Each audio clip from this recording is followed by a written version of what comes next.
है। इसलिए कांग्रेस इसको साझा करना चाहती। कांग्रेस उनके दुख दर्द में जहां शामिल है और वो अपने दुख व्यक्त कर रहे हैं, तो वो दुनिया को जानना चाहिए कि हम किस दुख में, किस त्रासदी में, किस परिस्थिति से गुजर रहे हैं और देश की सरकार संवेदनाशील है।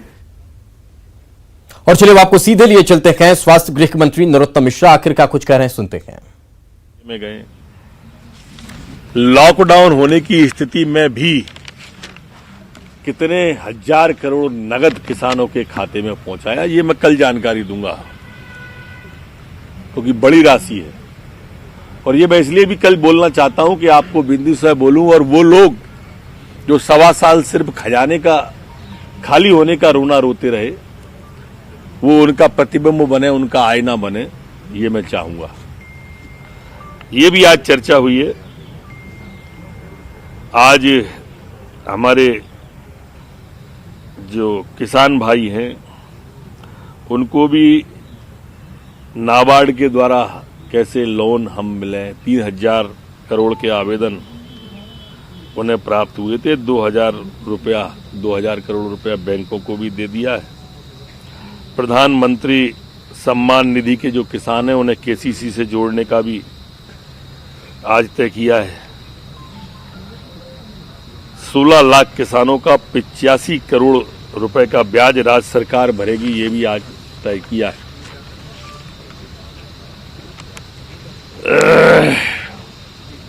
आज माननीय मुख्यमंत्री जी के द्वारा संबल योजना में कैबिनेट के बाद में जो हितग्राही थे, उन हितग्राहियों को भी 1,71,844 हितग्राहियों को 1,763.63 करोड़ की एक क्लिक करके, बटन करके राशि माननीय मुख्यमंत्री जी के द्वारा डाली गई। आज की कोरोना की स्थिति के बारे में भी आप सबका सहयोग चाहूंगा। अभी मैंने बोला था, अभी दोबारा बोलता हूं।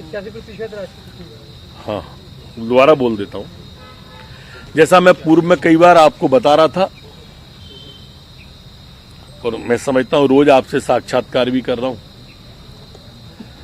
और मैंने आपसे निवेदन किया था कि हम इसको नियंत्रण में लेते चले जाएंगे कोरोना को।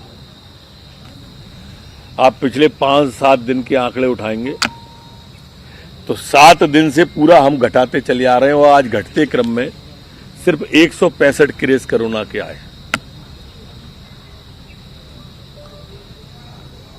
118 डिस्चार्ज भी हुए।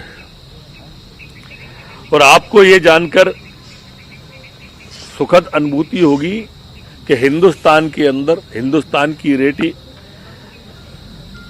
जो रिकवरी रेट है, वो 41.8 है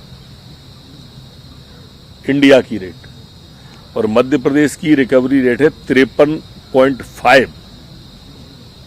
माने हिंदुस्तान में सबसे अच्छी रेट अगर स्वस्थ होकर घर जाने वालों की, ठीक होकर घर जाने वालों की अगर कहीं है तो वो मध्य प्रदेश की है। दुखद 5 मृत्यु भी हुई, पर ये सभी 60 के 4 लोग इसमें 60 के ऊपर वाले थे। कल इंदौर में 720 सैंपल आए थे, 39 पॉजिटिव आए। भोपाल में 920 में से 32 आए। मंदसौर में 30 में से 2, खंडवा 39 में से 2, जबलपुर 74 में 1, ग्वालियर 47 में 10। इस तरह के केस आपके सामने आए हैं, पर मैं ये प्रार्थना करूंगा कि मनोबल बढ़ाने के लिए भी और इसकी अज्ञात आशंकाओं को खत्म करने के लिए भी आप लोग, जो रिकवरी हमारी बहुत अच्छी है मध्य प्रदेश की, इस पर थोड़ा फोकस कर दें। मैं आपका ध्यान, जो बाहर से मजदूर आ रहे हैं, इसके कारण से हमारे प्रदेश में काफी फैलाव आया है इस कोरोना के उसमें। जैसा आपने देखा भी होगा, संडे को एकदम बड़ी संख्या में महाराष्ट्र से मजदूर आए, बड़ी संख्या में। इसलिए ये अलग अलग इलाकों में आपको संख्या कभी कभी बढ़ती दिखाई दे सकती है।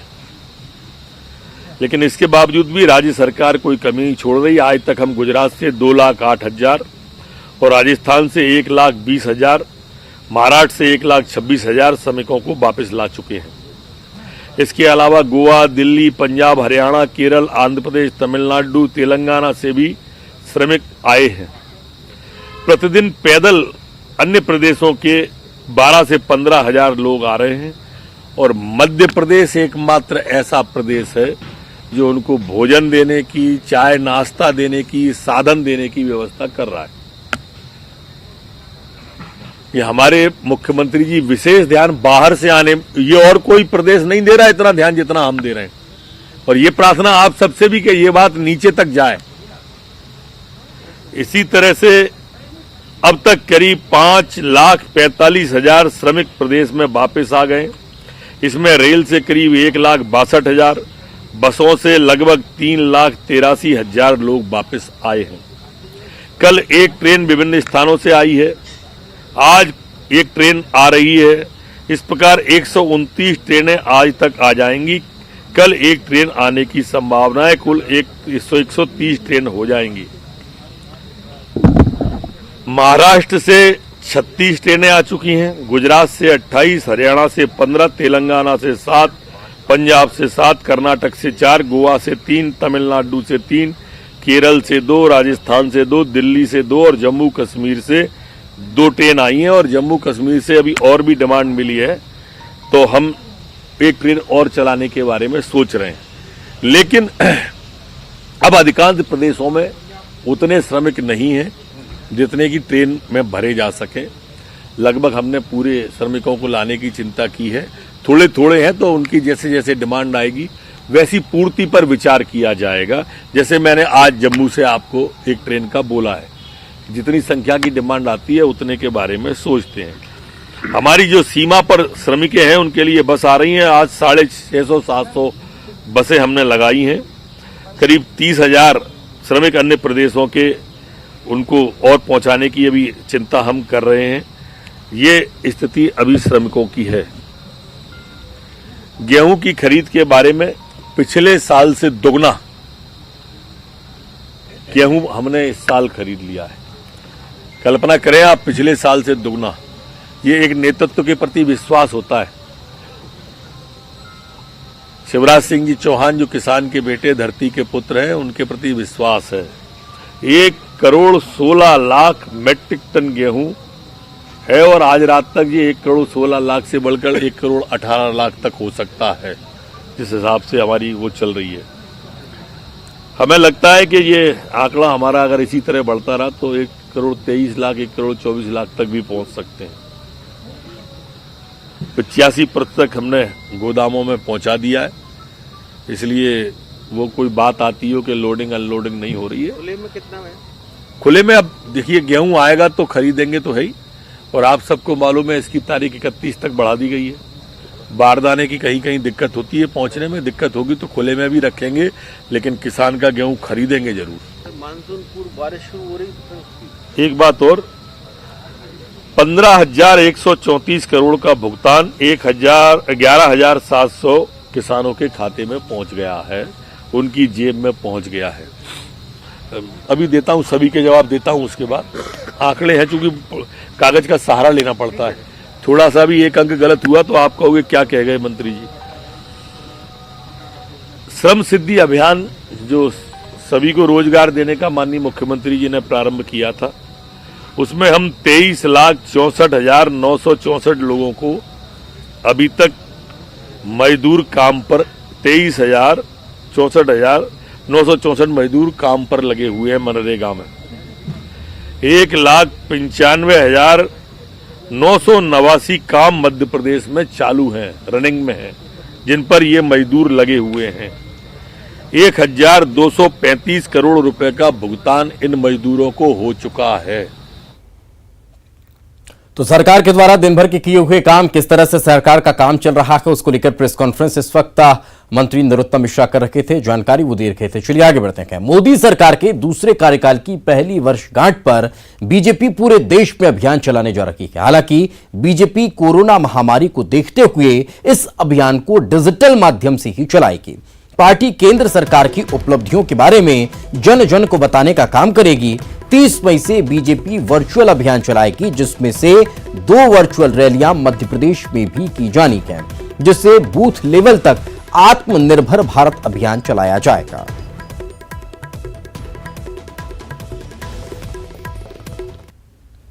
इस कोरोना महामारी के संकट में रहते हुए माननीय प्रधानमंत्री जी के द्वारा जो 1 वर्ष के अंदर जो ऐतिहासिक काम और ऐतिहासिक निर्णय हुए हैं, उन सारे मुद्दों को लेकर हम जनता के बीच आत्मनिर्भर भारत बनाने का संकल्प माननीय प्रधानमंत्री ने जो लिया है और स्वदेशी का संकल्प जो लिया है कि आत्मनिर्भर भारत बनाते हुए स्वदेशी के संकल्प के साथ हम आगे बढ़ेंगे। इस अभियान को लेकर के भारतीय जनता पार्टी 30 तारीख से जो 1 वर्ष पूरा होगा, सभी कार्यकर्ता वर्चुअल और हम इस दिशा में आगे बढ़ने का काम ऑनलाइन ई प्लेटफॉर्म के माध्यम से इन सारी बातों को जनता के बीच ले जाएंगे। घर घर तक संपर्क करते हुए 10 करोड़ घरों में संपर्क का अभियान एक बड़ा भारतीय जनता पार्टी के सभी कार्यकर्ताओं ने माननीय राष्ट्रीय अध्यक्ष जी के निर्देश पर अभी 30 तारीख से हम प्रारंभ करेंगे और उसके अंदर 10 करोड़ घरों में एक घर में केवल 2 लोग संपर्क करेंगे, सोशल डिस्टेंसिंग का उपयोग करते हुए, फेस कवर मास्क का उपयोग करते हुए।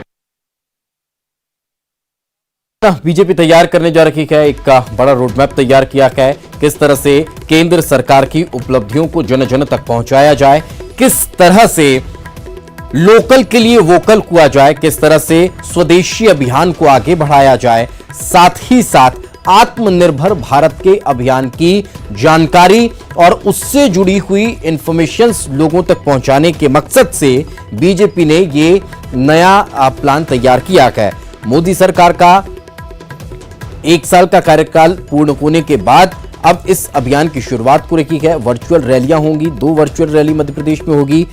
ई प्लेटफॉर्म, डिजिटल प्लेटफॉर्म का इस्तेमाल करने के साथ साथ कहीं ना कहीं प्रधानमंत्री नरेंद्र मोदी ने जो भाषण दिया था, जिसको लेकर उन्होंने आत्मनिर्भर भारत को लेकर जो परिकल्पना की थी, स्वदेशी उपयोगों को और आगे बढ़ाने के लिए जिस तरह से उन्होंने प्लान तैयार किया था, उसको घर घर तक पहुंचाने का काम बीजेपी करेगी। इस वक्त बीजेपी प्रवक्ता आशीष अग्रवाल जी हमारे साथ जुड़ चुके हैं। आशीष जी, कैसे ये सब संभव हो पाएगा?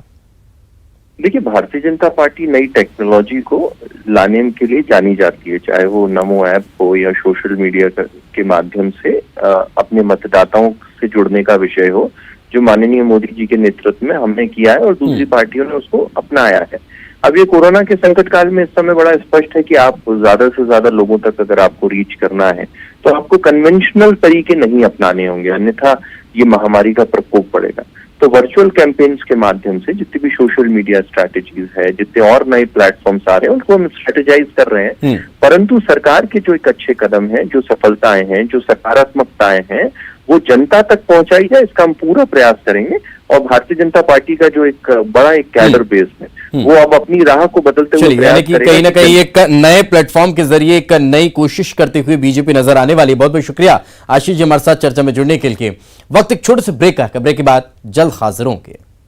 ब्रेक के बाद एक बार फिर आपका स्वागत है। भोपाल में सीएम शिवराज सिंह चौहान ने संबल योजना के हितग्राहियों के खातों में 72 करोड़ 64 लाख रुपए ट्रांसफर किए हैं। इससे करीब 3,300 हितग्राहियों को फायदा हुआ है। इस मौके पर प्रदेश के तमाम मंत्री भी मौजूद रहे हैं।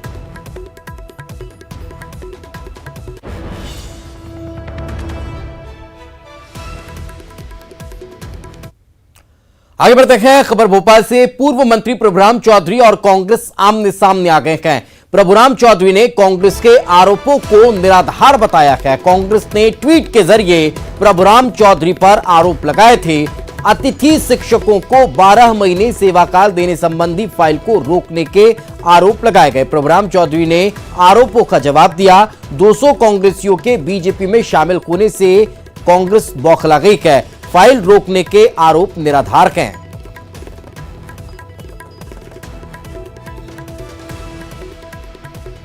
तारीख को लगभग 200 कांग्रेस के कार्यकर्ताओं ने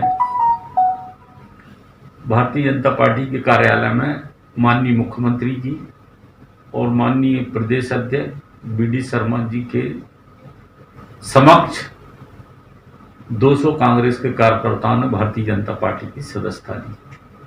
उससे कांग्रेस पार्टी बौखला गई और उन्होंने एक झूठा मनगढ़ंत आरोप लगाया।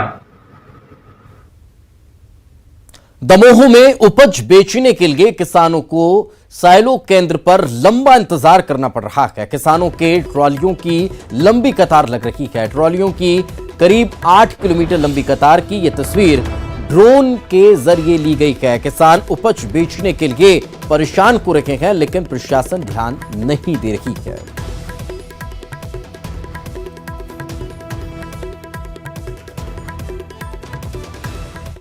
प्रदेश के कई इलाकों में टिड्डियों ने आतंक मचाया हुआ है। दो तस्वीरें आपको दिखाते हैं। पहली तस्वीर सागर की। टिड्डियों का दल रायसेन के सिहरमऊ से सागर के देवरी पहुंच चुका है। किसान फसल को बेचने के लिए थाली बजाकर टिड्डियों को भगा रहे हैं। टिड्डियों का दल रीवा भी पहुंच गया है। टिड्डियों का झुंड देख लोग दहशत में हैं और लोगों ने ट्रैक्टर से ड्रम रखकर आवाज करना शुरू कर दिया है। टिड्डियों को भगाने के लिए किसान शोर मचा रहे हैं।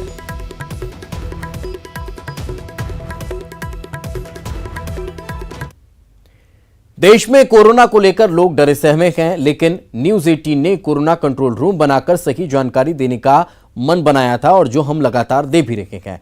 जहां दर्शकों के मन में उठ रखे सवालों के तमाम जवाब हम अपने एक्सपर्ट और डॉक्टर के जरिए देने की कोशिश में जुटे हुए हैं। इसी कड़ी में आज हमारे साथ जुड़े हैं senior physician doctor Jyoti Kumar, जिन्होंने दर्शकों के मन में उठ रखे सवालों के जवाब दिए। आप जवाब सुनिए और मुझे इजाजत दीजिए।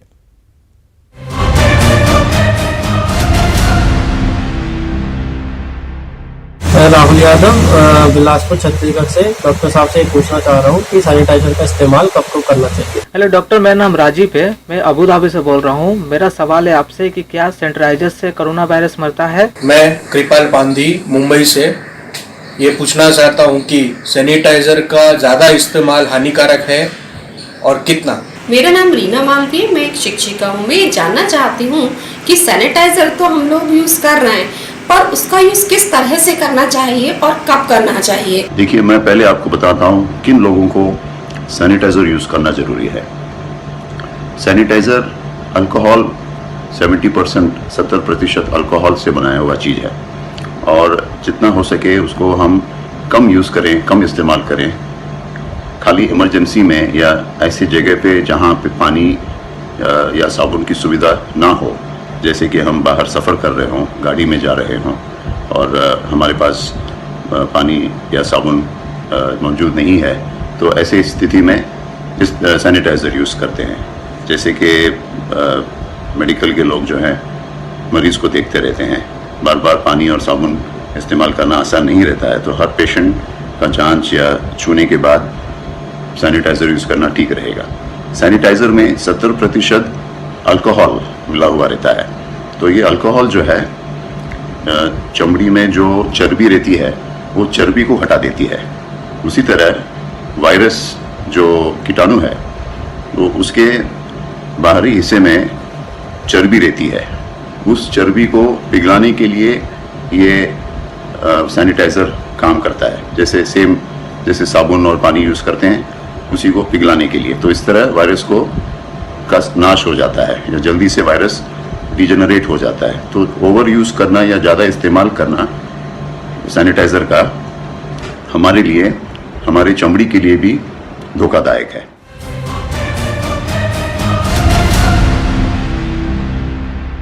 इस न्यूज हेडलाइंस के प्रायोजक सच्ची सहेली